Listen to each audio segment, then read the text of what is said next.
بسم اللہ الرحمن الرحیم. تمام تعریفیں اللہ کے لیے. درود اور سلام محمد و آل محمد کے صلوات پڑھیں.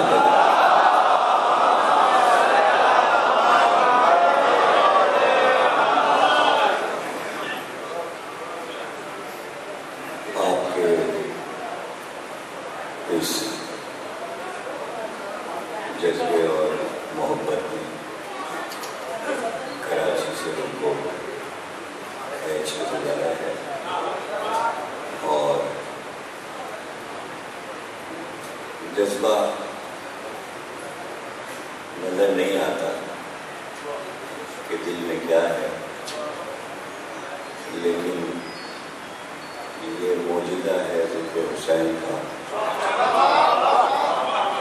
کہ جذبہ بھی آنکھوں سے نظر آ جاتا ہے.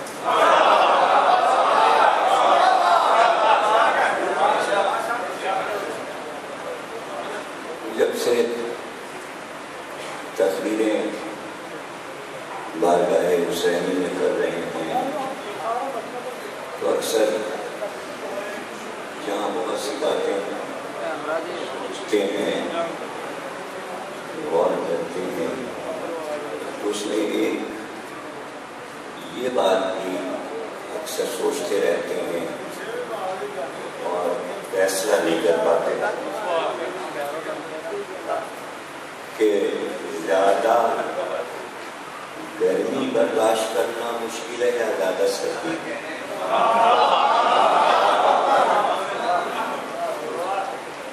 اور ابھی تک میں کسی فیصلے پہ نہیں پہنچا کہ اس میں آسان ہے، اس لیے کہ ہر موسم میں محرم آیا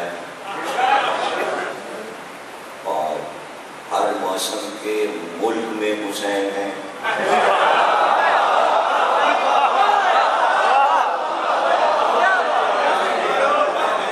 اب چاہے وہ افریقہ کے تپتے ہوئے صحرا ہوں یا سائبیریا کی چلی ہوئی برف ہو، ٹھنڈے ملک ہوں یا گرم ملک ہوں.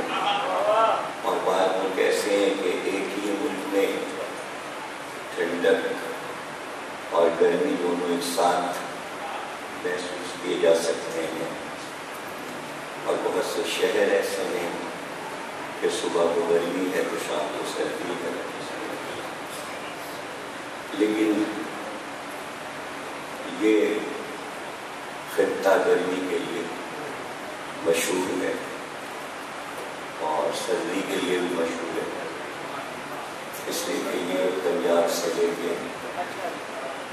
اتر پردیش اور بنگلہ دیش تک بیچ کا علاقہ جو ہے، پاکستان سے ہندوستان تک، جو ہمالیہ پہاڑ کے نیچے ہے، جس کا ایک حصہ مالی بھی ہے، کشمیر بھی ہے، تو یہاں گرمی بھی قیامت کی پڑتی ہے اور سردی بھی.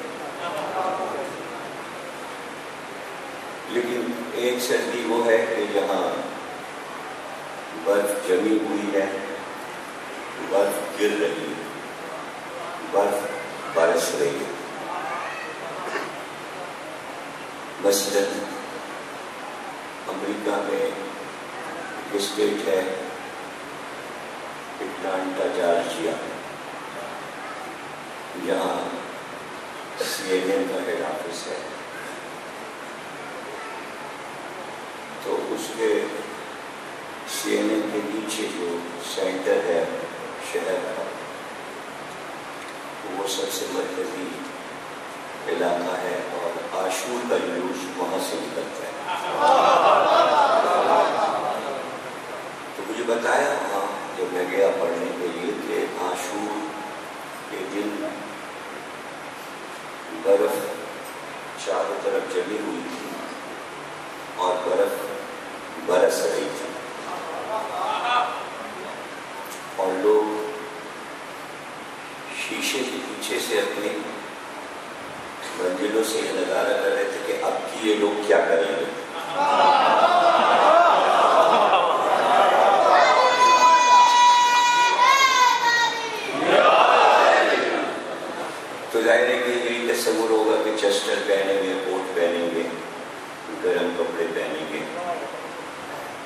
ظاہر ہے کہ ماتمی انجمنیں اس وقت تک ماتم نہیں کرتی جب تک کہ سینہ کھلا ہوا نہیں.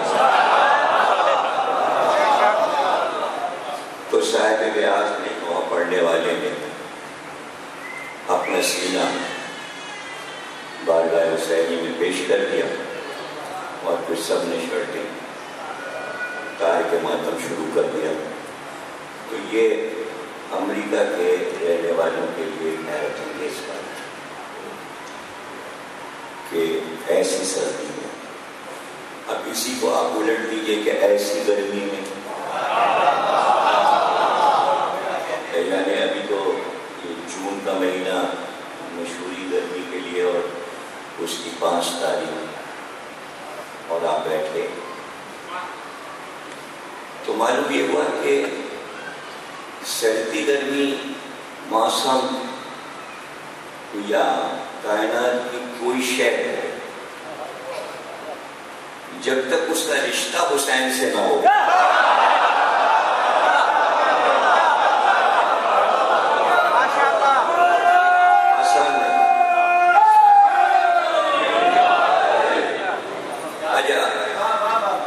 یہ سب کچھ بنایا اللہ نے اور بنانے کے بعد خوش ہوا یا یہ سمجھیے کہ بے نیاز ہو گیا. خوش کا لفظ تو میں نے کہہ دیا آپ کی خوشی کے لیے، ورنہ مشہور یہ ہے کہ وہ ہر چیز بنا کے بے نیاز بنا دیا. اب یہ تو کوئی ہماری آپ کی بات ہو تو چلیے آپ نے کوئی مشین بنائی تو کیوں بنائی، یہاں تو کیوں ہو سکتا ہے وہاں تو کیوں کا کوئی سوال ہی نہیں ہے. اس لیے کہ نامی تسلیم ہے. اسلام سر جھکا دو، خاموش رہو، یہ مت پوچھو کیوں کیا کیسے یہ وہ ایسا نہیں، بس مانو سر خم ہے. اب یہ کہ فکر کرنے والے یہ تو علم اسی طرح بڑھا کہ بھائی سوال کرو، زبان کھولو، جب زبان پر آئیں تاکہ پہچانے جاؤ، پھر جب علم مل جائے تو پھر علم کی پہچان ہو، کائنات کی چیزوں کو سمجھو. تو ظاہر ہے کہ پوچھا انبیاء سے، لوگوں نے پوچھا، ائمہ سے پوچھا تو اس کا خلاصہ یہ پتہ چلا کہ اللہ کو ان چیزوں کی ضرورت نہیں تھی. اس کا مقصود جو تھا وہ انسان تھا. یہ خلاصہ ہے دنیا کی لکھی جانے والی تفاسیر کا کہ مقصد الہی تھا انسان کو بنانا. تو وہ اس کے لیے ایک لاڈلی مخلوق تھی. تو جب آپ کا ایک بچہ منتوں مرادوں سے پیدا ہوتا ہے تو اس کے پیدا ہونے سے پہلے کیا کیا کام کرتے ہیں آپ کو بتائیے. منتیں تو مانتے ہیں وہ تو زبانی پریکٹیکل، چھوٹے چھوٹے کپڑے بن رہے ہیں، جھولا آ رہا ہے، کھلونے آ رہے ہیں، چھوٹا سا بستر بن رہا ہے، دوائیں آ رہی ہیں، دودھ کا انتظام ہو رہا ہے، کچھ ماں انتظام کر رہی ہے، کچھ باپ، کچھ دادی، کچھ دادا، سب کے ارمان پورے ہو گئے. پہلے کوشش یہ ہے کہ جو جو چیز بچے کو چاہیے وہ سب موجود ہو. سمجھ گئے نا؟ تو لاڈ اور پیار میں یہ ہوتا ہے کہ تکلیف نہ ہو، سب پہلے سے موجود ہو. بس یہی اللہ نے انسان کو بنانے سے پہلے ہر وہ شے پہلے بنا دی جس کی ضرورت انسان کو پڑنے والی ہے.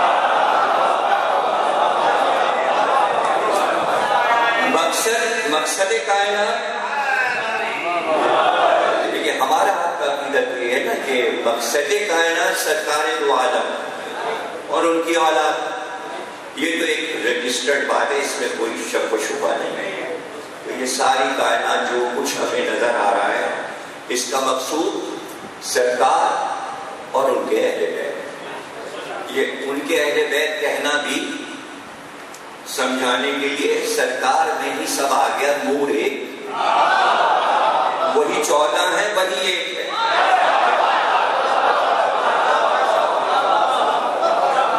لیکن میں آپ کو بتا رہا ہوں جو تفسیریں لکھی گئی ہیں اس میں یہ کہا گیا کہ اصل قرآن کا موضوع انسان ہے، انسان کے لیے اترا، انسان کو سمجھانے کے لیے قرآن آیا. قرآن کا موضوع انسان ہے، کائنات کا موضوع بھی انسان ہے. تو ابھی ہم یہ بات کر رہے ہیں کہ اس انسان کو بنانے سے پہلے جو جو کچھ اسے چاہیے ہوگا قیامت تک وہ سب پہلے سے اللہ نے بنا دیا.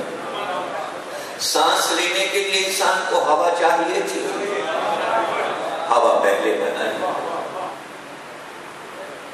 اس کو پانی کی ضرورت پڑنے والی تھی، پانی پہلے بنایا.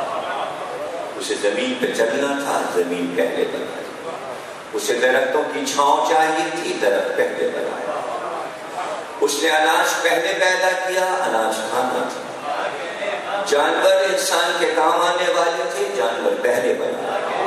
آگ، ہوا، مٹی، پانی، یہ سب کچھ کیوں بنا؟ انسان کو ضرورت پڑنے والی ہے، ضرورت پڑنے والی ہے. لیکن یہ سب کچھ انسان کے لیے اللہ نے بنایا.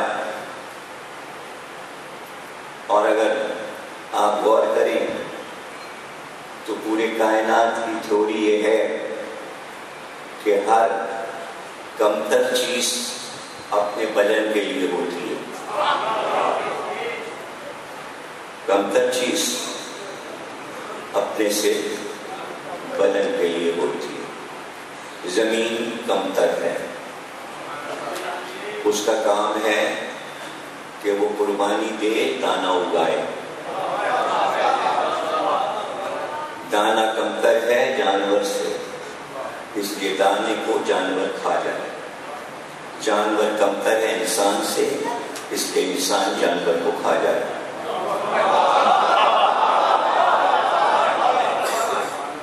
یعنی جو کمتر ہے اسے قربانی دینا ہے اپنے سے برتر کے لیے. کسی قربانی پہ کائنات چل رہی ہے.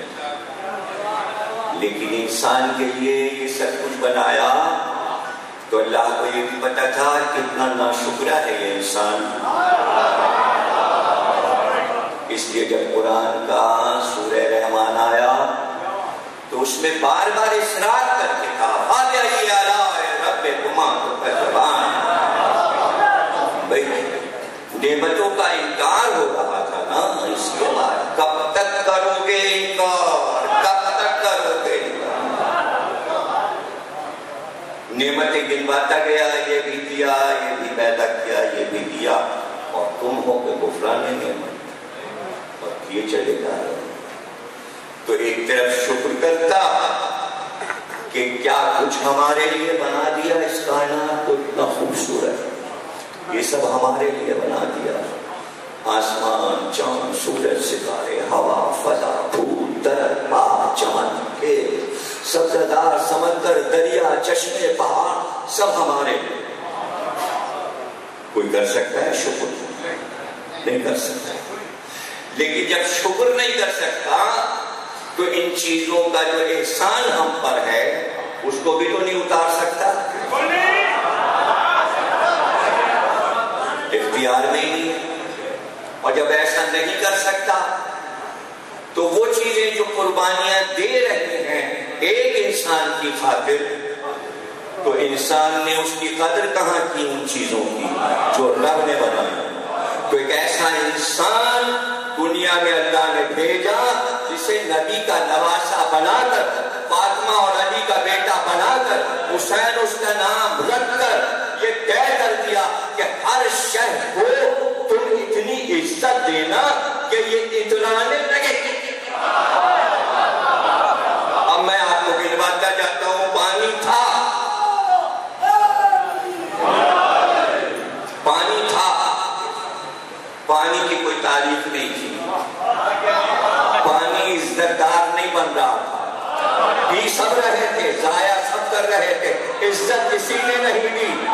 حسین نے سبھی رہوانے.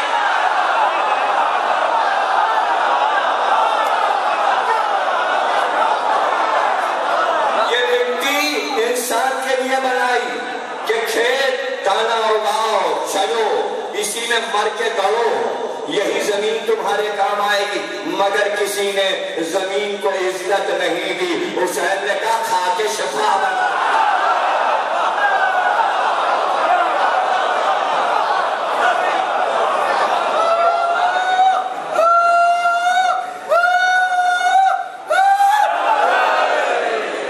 ہاں یہ ہوا نہ ہوتی تو سانس نہیں لے سکتے تھے تم. اس ہوا نے تمہیں زندگی عطا کی، لیکن تم نے ہوا کو زندگی دی. زندگی دے سکے؟ حسین نے زندگی دے دی کہ لفظ اب ہوا کے دوست پہ چلتے ہیں اور حسین حسین ہوتا ہے تو ہوا اترانے لگتی ہے. اور جلد از جلد ہوا حسین کا نام کائنات میں پہنچا دیتی ہے. ریڈیو بن گیا، ٹی وی بن گیا، وائرلیس بن گیا اسی ہوا کے دوش پر. اور جو سائنس کی ترقی ہوتی گئی، ہر ترقی میں حسین کا نام اوپر جاتا گیا. یہ ہوا ہے جس پہ ساری آوازیں ہماری چل رہی ہیں. یہ ہوا ہے جو آپ کے کانوں تک اس آواز کو پہنچا رہی ہے. اور اب رہ گئی آگ. آگ کو کون منہ لگائے؟ آگ سے کون نہیں گھبراتا؟ آگ سے کون؟ اور کچھ چیزیں تو ایسی ہیں کہ چلیے میں آپ سے کہہ دوں آپ قدر کرتے تو آپ کہیں گے ہاں ہم روشنی کی قدر کرتے ہیں. لیکن اگر ہم کہیں اندھیرا تو کہیں اندھیرا کوئی اچھی چیز ہے، اس کی کیا قدر کرنا. اور میں اگر کہوں آگ کا یہ ہٹائیے، آگ کے تو قریب بھی نہیں جاتے. لیکن واہ حسین، اگر ہوا کو عزت دی، پانی کو عزت دی، مٹی کو عزت دی تو آگ بھی تو شکوہ کرتی نا. آگ بھی شکوہ کرتی. اس نے کہا عباس خیمے کے چاروں طرف خندق کھود کر آگ دہکا دو. آگ دہکا دی گئی تاکہ واقع کربلا میں آگ شامل ہو جائے. آگ شامل ہو جائے. آگ شامل ہو گئی. جب شامل ہو گئی تو پھر عزاداری میں جیسے پانی شامل، ہوا شامل اور مٹی شامل تو آگ کیوں نہ ہوتی؟ اس لیے عزاداروں نے آگ کا ماتم رکھ دیا.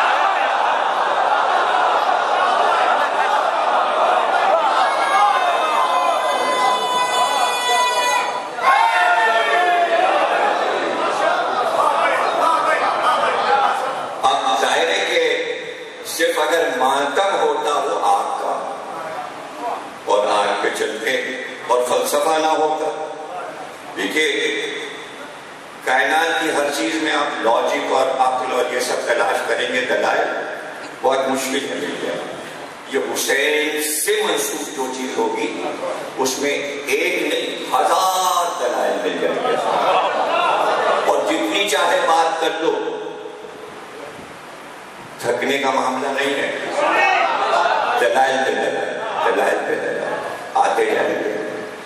کہ کوئی کہے کہ بھئی یہ آگ یہ تو پارسیوں کا تھا، آگ جلاتے تھے اور آگ کی عبادت کرتے تھے، تم سے کیا مطلب آگ سے؟ نہیں، ہم نے آگ کو نمائندگی دی عزاداری میں، اس لیے کہ حسین نے کربلا میں آگ کو نمائندگی دے دی. اس لیے ہم نے بھی عزاداری میں آپ کو رکھا. رہ گیا فلسفہ کیا ہے؟ تو فلسفہ بھی سن لو. اس لیے کہ 2 پیغمبروں کی زندگی میں آگ ہے، اور جب پیغمبروں کی زندگی میں ہے تو قرآن میں بھی ہے. اور وہ 2 جگہیں کون سی ہیں؟ ایک تو وہ ہے کہ نمرود نے آگ جلائی تاکہ ایک نبی کو آگ میں پھینکے، اور ابراہیم آگ میں پھینک لیے گئے، اور جب آگ پر قدم ٹکے تو آگ کو رون کر گلزار بنا دیا، انگاروں کے پھول بنا دیے۔ ایک نبی، دوسرا نبی موسیٰ نے کہا مدائن سے واپسی میں اپنے بیوی سے، بچوں سے، ٹھہرو، سردی بہت ہے، مجھے آگ نظر آ رہی ہے، میں آگ لاؤں تاکہ تم لوگ تاپ لو، سردی بہت، آگ نظر آ رہی ہے۔ چلے آگ کی طرف، قریب پہنچے تو دیکھا درخت سے آگ، درخت جل رہا ہے جیسے انار چھوٹتا ہے، انار چھوٹتے دیکھا ہے نا، پورا درخت جل جاتا ہے، اسی طرح درخت انار کی طرح آتش بازی بنا ہوا، بڑے حیران ہوئے، درخت سے آگ نکل دوں، اس سے پہلے کہ واپس ہوتے، اس لیے کہ حضرت موسیٰ جب اچنبھا دیکھتے ہیں کہیں نہ کہیں تو جلدی سے واپسی کی تیاری شروع کر دیتے ہیں، چاہے وہ کوہ طور ہو یا عصا کا اژدہا بننا ہو، یہ صرف حضرت موسیٰ نے ہے اور کسی پیغمبر نے نہیں، کہ اپنے ہی عصا ڈالا اژدہا بن گیا، کب سے ہاتھ میں تھا، اور جب اژدہا بن گیا تو اللہ نے کہا اٹھا لو، کب اٹھا نہیں گئے، اللہ نے کہا اٹھا دو تمہارا عصا، اب جب اللہ نے پھر کہا اٹھا دو تو پھر ابا کا دامن نے ایسے کیا،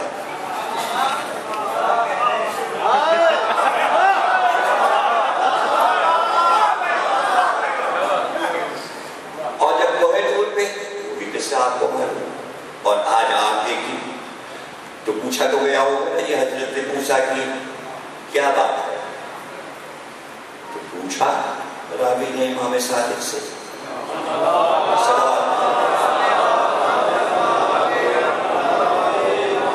یہ حضرت موسیٰ اپنے ہی عصا سے کیوں ڈر گئے، کہ ان کی پیشانی میں ہمارا نور نہیں تھا،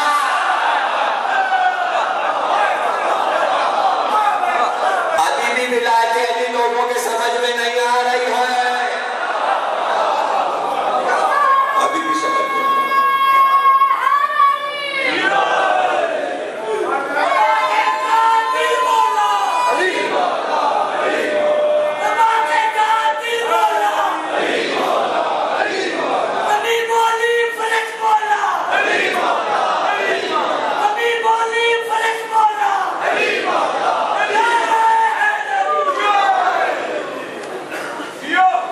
جناب علی، تو درخت سے آواز آئی، موسیٰ ڈرو نہیں، یہ لفظ میں نہیں کہہ رہا، میں نے کہیں نہیں کہا، نہ کوہ طور پہ کہا، نہ عصا کے معاملے میں کہا، اب کہا اس لیے کہ قرآن کی آیت ہے، موسیٰ ڈرو نہیں، میں تمہارا رب ہوں، لو بھائی،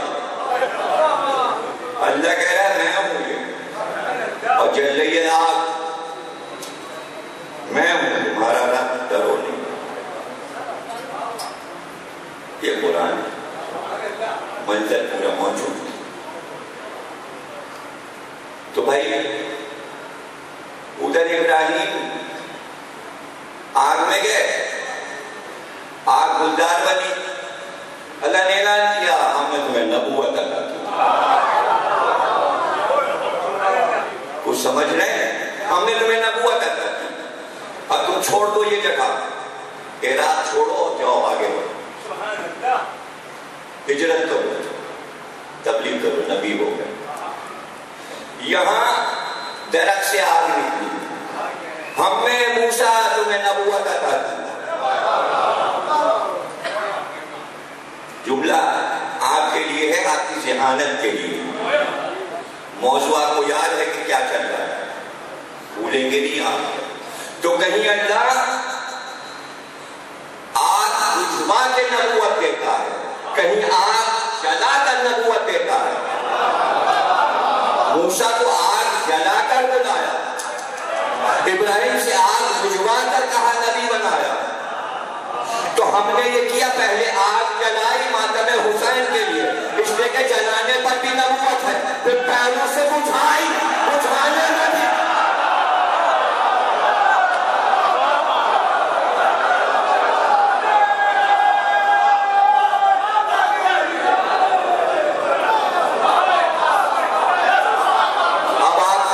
سمجھ میں آیا۔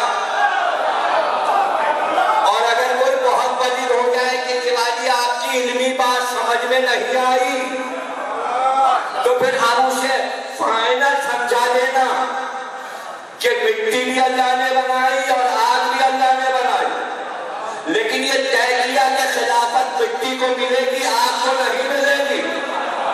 اور جب آدم کو خلافت مل گئی تو شیطان نے کہا یہ کیا کیا تو نے، میں افضل ہوں، آگ افضل ہے، اس کو کیوں خلیفہ بنایا؟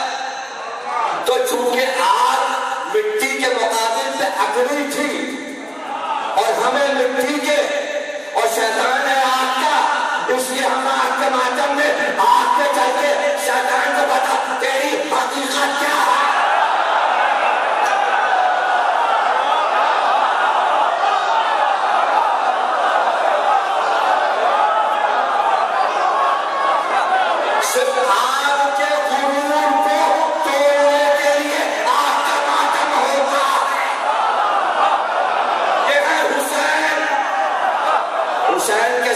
کسی کا غرور نہیں چلتا، اس لیے کہ حسین خود اللہ کا غرور ہے۔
پریشانی ہو جاتی ہے لوگ، لیکن چونکہ پڑھے لکھے لوگ بھی کتابوں سے دور ہو گئے، اس لیے عربی فارسی اردو میں ہزاروں کتابیں اس موضوع پہ لکھ دی گئیں کہ اللہ ایک واحد لفظ ہے جس کی جمع نہیں ہے، اس لیے کہ اللہ ایک ہے، اللہ ایک ہے، تو اللہ کے بہت سے نہیں بن سکتے لفظ، جمع نہیں ہے، واحد ہے اللہ، لیکن اب اللہ کے جتنے صفاتی نام ہے سب کی جمع، ستار، غفار، جبار، رحمان، رحیم، کریم، یہ سب جمع میں ہے۔ کریم کوئی بھی ہو سکتا ہے، رحیم کوئی بھی ہو سکتا ہے، ستار کوئی بھی ہو سکتا ہے، غفار کوئی بھی ہو سکتا ہے، اللہ وکیل ہے وکیل کوئی بھی ہو سکتا ہے، اللہ عالم ہے عالم کوئی بھی ہو سکتا ہے۔ ابھی کوئی آپ کو اعتراض ہے کہ چلے گھوم رہے جائیے فہرست دیکھ لیجیے، ٹیلی فون کی ڈائریکٹری لے لیجیے، سیٹ کریم صاحب کتنے ہوں گے، سیٹ رحیم صاحب ہوں گے، سیٹ ستار صاحب ہوں گے، غفار صاحب ہوں گے، اور وکیل دیکھنے تو ہائی کورٹ میں چلے جائیں گے کتنے ملیں گے، اور عالم دیکھنے جتنے ملے، ٹی وی پہ بیٹھے جو ملیں گے ایسے بھی ملیں گے تو یہاں سے یہاں تک چوائے بیٹھے اور طرح کے ملیں گے، کون سا بیٹھے عالم ہیں، ارے عالم تو اللہ نہیں یہ بھی ہے، اچھا تو کچھ چیزیں ایسی ہیں وہ بھی ہوتا اور یہ بھی ہوتے ہیں، جس کا دل چاہے وکیل بن جائے، کوئی نہیں کہے گا وکیل وہ ہے، یہ کیسے ہو گئے، یہ عالم کیسے ہو گئے، عالم تو وہ ہے، یہ ستار صاحب کیسے ہو گئے، ستار وہ ہے، یہ کریم صاحب کیسے ہو گئے، وہ کریم ہے، اور جہاں ہم نے کہا علی لب ہے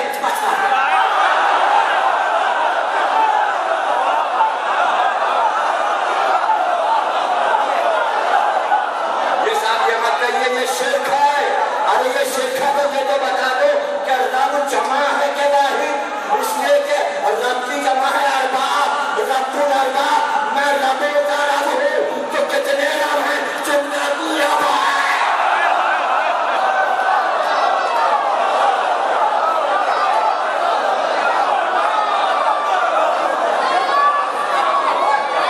کتنے ہیں؟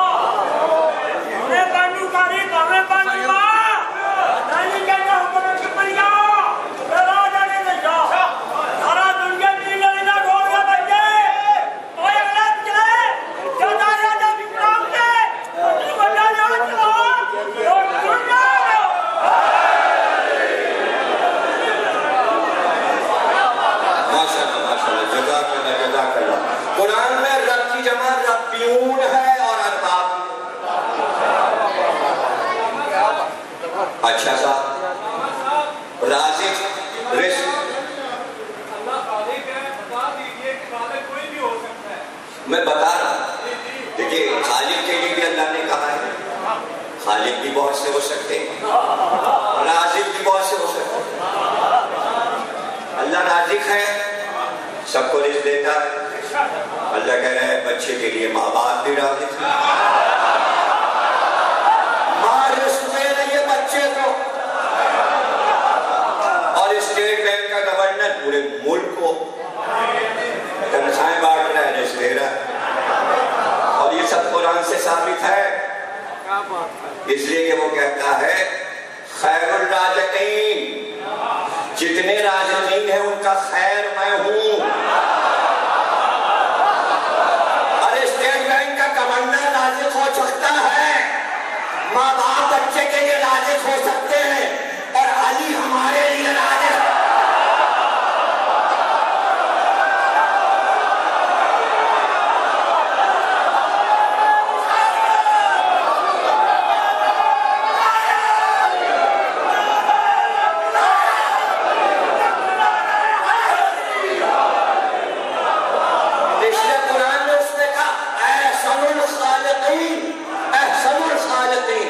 یعنی خالق بہت سے ہیں اور ان کا احسن میں ہوں، سب سے بہتر میں ہوں، تو بنائے نا اس نے خالقین بنائے نا، سب سے بڑی چیز تو خالقین میں ماں باپ ہیں، ہر 9 مہینے میں ماں باپ ایک بچہ بنا دیتے ہیں، ماں باپ بچے کے خالق ہیں، اس لیے وہ کہہ رہا ہے تم لوگ بھی خالق ہو، میں بھی، لیکن میں ایسا ہوں تم لوگوں سے بہتر ہوں، انسانی تصویری تو بنا رہے ہیں ماں باپ مل کے. تو اللہ کہہ رہا ہے میں بھی بنا رہا ہوں، لیکن میں احسن کیسے ہوں، تم سے بہتر کیسے ہوں. تصویر تم بھی بنا رہے ہو، تصویر میں بھی بنا رہا ہوں. اپنے کو کہتا ہے مصور. اللہ کے جو 9000 نام ہیں 999 اس میں مصور نام لیا المصور. اور اگر قرآن میں دیکھنا ہے جیسے سورہ آل عمران شروع ہوگا تو اس میں پہلے ہی بتا دیا کہ اللہ کا نام مصور ہے. آپ مصور کہتے ہیں آرٹسٹ کو. بہت سے نام اللہ کے ایسے جو زیادہ مشہور نہیں ہیں لیکن قرآن میں قرآن پہ حاشیے پہ لکھے ہیں، صفحے پہ دونوں طرف لکھے ہیں. یہ مصور کیوں کہہ رہا ہے میں آرٹسٹ ہوں؟ اس لیے کہ خلق کرنا ہے کچھ، تخلیق تصویر. تم بھی کر رہے ہو، تم سب تخلیق کر رہے ہو، تم سب خالق ہو. میں ایسا ہوں اس لیے کہ میری جیسی تصویر تم نہیں بنا سکتے. وہ کیا بھائی؟ تو پتہ لگانا پڑے گا کہ تصویر بنانے کی تھیوری کیا ہے. تھیوری میں کچھ شرطیں. تصویر بنانے کے لیے 3-4 چیزیں تو واجب اور لازمی ہیں. تو سن لیجیے کیا کیا ہے. سب سے پہلی چیز روشنی. اندھیرے میں تصویر نہیں بن سکتی، روشنی ہو.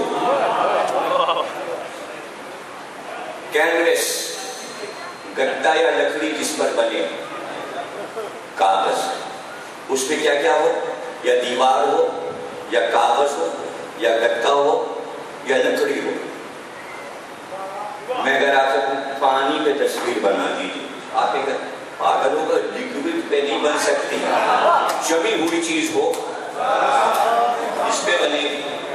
جمی ہوئی چیز پانی پہ دودھ پہ تصویر نہیں بن سکتی. تو کیا شرط ہے کہ کوئی لکڑی کا تختہ ہو، جامد بہتی ہوئی چیز نہ ہو، روشنی ہو. اب اس کے بعد کیا شرط ہے، برش ہو یا قلم ہو. اور کیا ہو، روشنائی یا کلر ہو. تو اب 4 چیزیں تصویر بنانے کے لیے ضروری ہیں. کلر ہو یعنی روشنائی، قلم ہو یعنی کہ برش، کاغذ ہو لکوڈ نہ ہو، روشنی ہو اندھیرا نہ ہو. وہ ارے مصور. ماں کے پیٹ میں اندھیرے میں ایک قطرے پہ تصویر بناتا، ایک تڑپتے ہوئے قطرے پہ تصویر بناتا اور انسان بن جاتا. یہاں روشنی نہیں ہے، اندھیرے میں اور بغیر برش کے بغیر قلم کے. اس لیے میں مصور ہوں، میں ہوں مصور المصور. اس لیے میں متکبر ہوں، میں نے غرور کیا، اس لیے مجھے زیب دے دیا. اللہ اکبر. میں